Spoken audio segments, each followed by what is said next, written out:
Hello student, कैसे हो आप सभी। आज हम आपके लिए लेसन नंबर फर्स्ट की सेकंड वीडियो लेके आए हैं। जो क्वेश्चन लेसन फर्स्ट में छूट चुके थे या लेसन नंबर वन की वीडियो में छूट चुके थे वो आप सेकंड वीडियो में देखने को मिलेंगे। पहला क्वेश्चन, परबल अम्ल। वे अम्ल जिन्हें जल में घुलने पर पूर्णतः वियोजित होते हैं वे परबल अम्ल कहलाते हैं। परबल अम्ल के कुछ उदाहरण HCl, H2SO4। दुर्बल अम्ल, वे अम्ल जिन्हें जलीय विलयन में घुलने पर कम मात्रा में वियोजित होते हैं। वियोजित का मतलब होता है टूटना, दुर्बल अम्ल कहलाते हैं। एग्जाम्पल CH3COOH, H2CO3 आदि। इसमें एग्जाम्पल और भी हो सकते हैं, आपको पेपर में ये MCQ में करने को आ सकते हैं। आगे देखते हैं। परबल क्षार, वे क्षार जिन्हें जल में घुलने पर पूर्णतः वियोजित होते हैं परबल क्षार कहलाते हैं। परबल क्षार के एग्जाम्पल NaOH, KOH आदि। दुर्बल क्षार, वे क्षार जिन्हें जलीय विलयन में घुलने पर कम मात्रा में वियोजित होते हैं वे दुर्बल क्षार कहलाते हैं। एग्जाम्पल NH4OH, AgOH का थ्राइस। चलिए अगले क्वेश्चन पे। सूचक, ये आपको वेरी मोस्ट इम्पोर्टेंट है, जो आपका पेपर में MCQ में आ सकता है। क्वेश्चन यहाँ से हर बार पूछा जाता है। सूचक कहते किसे, किसी पदार्थ के अम्लीय क्षारीय होने का पता लगाने के लिए जिस पदार्थ का उपयोग किया जाता है उसे सूचक कहते हैं। सूचक एक इंडिकेटर, मतलब जो अम्ल और क्षार के बारे में बताते हैं। सूचक के कुछ उदाहरण, लिटमस पेपर, यहाँ पे पेपर है, लिटमस पेपर, मेथिल ओरेंज तथा फिनोलेफ्थलीन 3 प्रमुख सूचक हैं जो अम्लीय क्षार के परीक्षण में प्रयोग होते हैं। देखिए पहला, मेथिल ओरेंज का उदासीन विलयन में रंग नारंगी होता है, जबकि अम्लीय विलयन में लाल तथा क्षारीय विलयन में पीला होता है। आपसे पेपर में क्वेश्चन ऐसे पूछ सकता है कि मेथिल ऑरेंज अम्लीय विलयन में कैसा रंग देगा या क्षारीय विलयन में कैसा रंग देगा। तो आपको अम्लीय विलयन में लाल देगा तथा क्षारीय विलयन में पीला होता है या देता है। फिनोलेफ्थलीन उदासीन विलयन में फिनोलेफ्थलीन का उदासीन तथा अम्लीय विलयन में रंगीन होगा, कलरलेस, जबकि क्षारीय विलयन में गुलाबी देगा। ये उदासीन में और अम्लीय विलयन में रंगीन, जबकि क्षारीय विलयन में गुलाबी होता है। लिटमस पेपर का very most important, litmus paper अम्लीय विलयन में लाल रंग देता है, जबकि क्षारीय विलयन में नीला रंग देता है। आपको इसमें से 1-2 नंबर के MCQ पेपर में देखने को मिल सकते हैं, आप इनको भी याद कर लेना। आगे उदासीनीकरण, neutralization, very most important neutralization, ये आपकी बहुत ही इंपॉर्टेंट है। Neutralization very most important, neutralization very most important, ये आपको देखने को मिल सकती है। देखिए न्यूट्रलाइजेशन क्या होता है। अम्ल व भस्म की क्रिया को उदासीनीकरण कहते हैं। जलीय विलयन में अम्ल और क्षार आपस में क्रिया करके लवण व जल बनाते हैं, इसी को उदासीनीकरण कहते हैं। उदाहरण में NaOH एक क्षार है, HCl एक अम्ल है, दोनों ने रिएक्शन की और आपका NaCl बना लिया लवण और H2, इसी क्रिया को हम उदासीनीकरण कहते हैं। नेक्स्ट, लवण। लवण से आपको MCQ में क्वेश्चन देखने को मिल सकते हैं। साल्ट से किसी अम्ल तथा क्षार की उदासीनीकरण अभिक्रिया से प्राप्त आयनिक ठोस को लवण कहते हैं। लवण का एग्जाम्पल, उदाहरण NH3 एक क्षार लिया, HCl एक अम्ल लिया, NH4Cl ठोस पदार्थ बना, ये लवण कहलाया जाएगा आपका। नीचे भी लिखा हुआ कि जलीय विलयन में अम्ल व क्षार की उदासीनीकरण अभिक्रिया के फलस्वरूप लवण व जल प्राप्त होते हैं। आपको पेपर में दोनों में से कोई सी एक लिख देनी है, दोनों में से कोई सा एक उदाहरण लिख देना, दोनों ही लवण के उदाहरण हैं। अब चलते हैं लवणों के प्रकार। लवणों का वर्गीकरण, लवण 6 प्रकार के होते हैं। सामान्य लवण, अम्लीय लवण, पहले इन दोनों के बारे में पढ़ते हैं। सामान्य लवण में नाम से ही पता चल रहा है कि वे सरल लवण जिनमें विस्थापनीय H+ या OH- नहीं होते हैं सामान्य लवण कहलाते हैं। जैसे NaCl, KNO3, इसमें ना तो H+ आयन है न ही OH आयन है, तो ये सामान्य लवण के उदाहरण है। आपको केवल पेपर में MCQ क्वेश्चन में ही ये देखने को मिलेगा। आपको सामान्य लवण, अम्लीय लवण और क्षारीय लवण के उदाहरण याद कर लेने हैं। नंबर 2, अम्लीय लवण। अम्लीय लवण वे लवण जिनमें विस्थापनीय H+ आयन होते हैं अम्लीय लवण कहलाते हैं। इस नाम से स्पष्ट है, अम्लीय जिसके अंदर H+ होंगे। उदाहरण अम्लीय के वेरी मोस्ट इंपोर्टेंट उदाहरण NaHSO4 तथा NaHCO3, ये दोनों के दोनों अम्लीय लवण के उदाहरण है। पेपर में कितनी बार रिपीट हुआ है अम्लीय लवण। चलिए आगे और देखते हैं।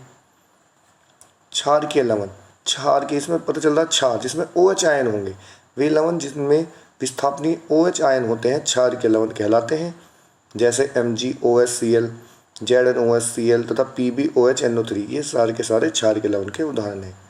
नंबर 4 मिश्रित लवण, वे लवण जिनमें एक से अधिक प्रकार के धनायन या ऋणायन होते हैं मिश्रित लवण कहलाते हैं। NaKSO4, CaOCl2, ये मिश्रित लवण के उदाहरण हैं। आगे देखिए 5वां द्विक लवण, जिसे बोलते हैं डबल साल्ट। दो सरल लवणों के जलीय विलयन के वाष्पीकरण से प्राप्त लवण को द्विक लवण कहते हैं। द्विक लवणों में सरल लवणों का अनुपात निश्चित होता है तथा इनका अस्तित्व केवल ठोस अवस्था में होता है। जलीय विलयन में ये सरल लवणों के आयनों वियोजित हो जाते हैं। इसका उदाहरण बनता है पोटास अम्ल या फिटकरी और मोल लवण। अगला है नंबर 6 संकर लवण, वे लवण जिनमें आयन अथवा उदासीन अणु किसी धात्विक धनायन के साथ उपसर्ग संयोजक बंध बनाते हैं संकर लवण कहलाते हैं। K4FeCN6 तथा C1H3 का 4Cl2, ये संकर लवण के उदाहरण हैं। चलिए नेक्स्ट क्वेश्चन।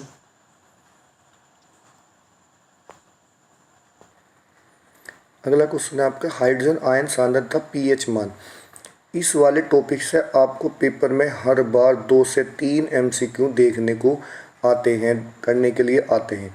pH मान बहुत ही इंपॉर्टेंट टॉपिक है, छोटा सा ही टॉपिक है कि pH मान, इसे pH स्केल भी बोलते हैं। देखो परिभाषा इसकी आपको बहुत ज़्यादा दिख रही होगी, पर जहाँ तक मैं कहूँगा आपको उतना ही पेपर में लिखना है। देखिए pH मान क्या है। pH मान कहता है कि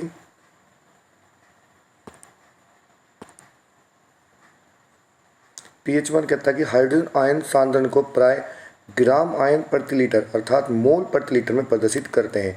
हाइड्रोजन आयन सांद्रण सामान्यतः 1 से 10⁻⁻14 मोल प्रति लीटर तक होता है। हाइड्रोजन आयन सांद्रण को अधिक सुविधाजनक रूप से प्रदर्शित करने के लिए सोरेनसन नामक वैज्ञानिक ने सन 1909 में एक नई पद्धति का प्रयोग किया, जिसे pH पद्धति या pH मापक्रम या स्केल कहते हैं।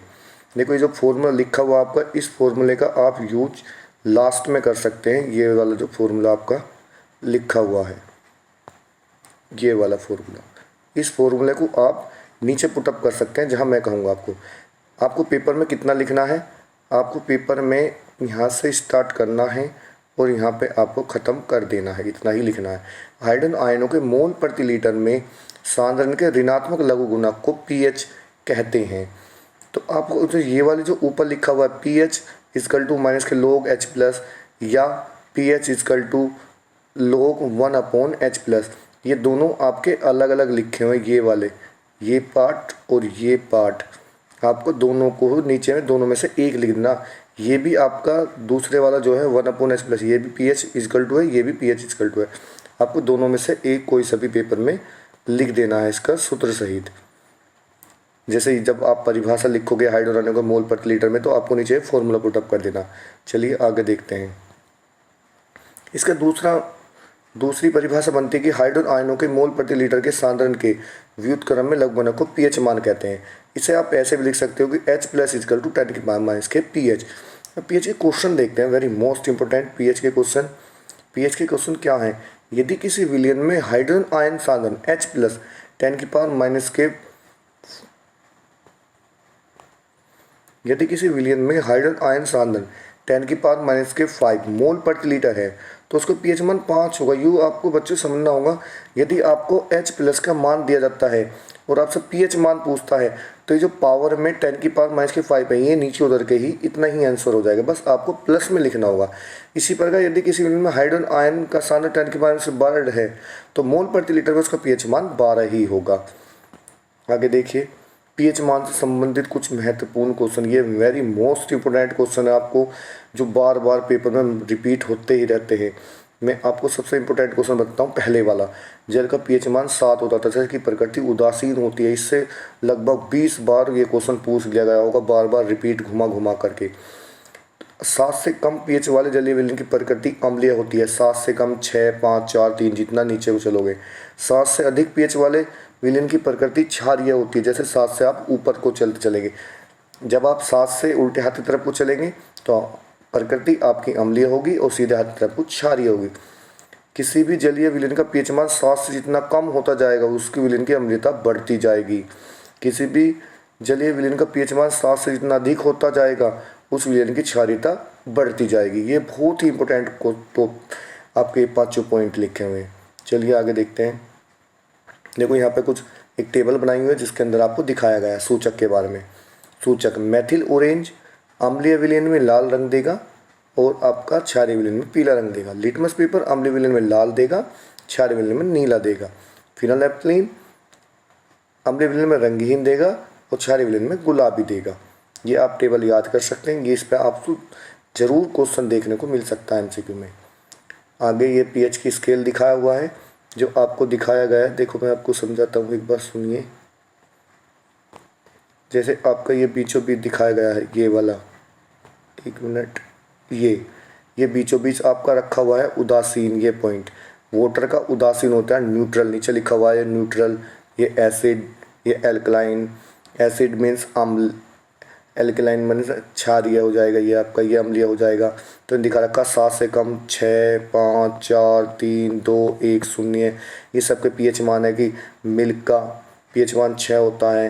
अगर आपका नीचे कॉफ़ी का पीएच मान 5 होता है, टमाटो का 4 होता है, विनेगर जो सिरका उसका 3 होता है, लेमन का 2 होता है, स्टोमक एसिड जो हमारे अंदर भरा होता है सील उसका 1 होता है, बैटरी का 0 होता है। 7 से ऊपर जाने पर ब्लड का 8 समथिंग, बेकिंग सोडे का 9 और आपका स्टोमक टैबलेट जो घुलती है उसमें 10।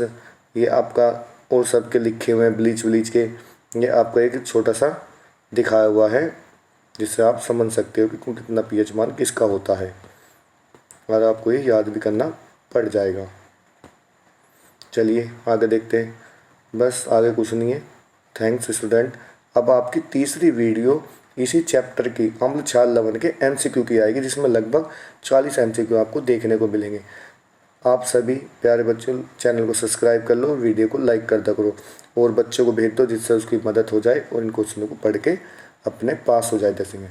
Thank you student.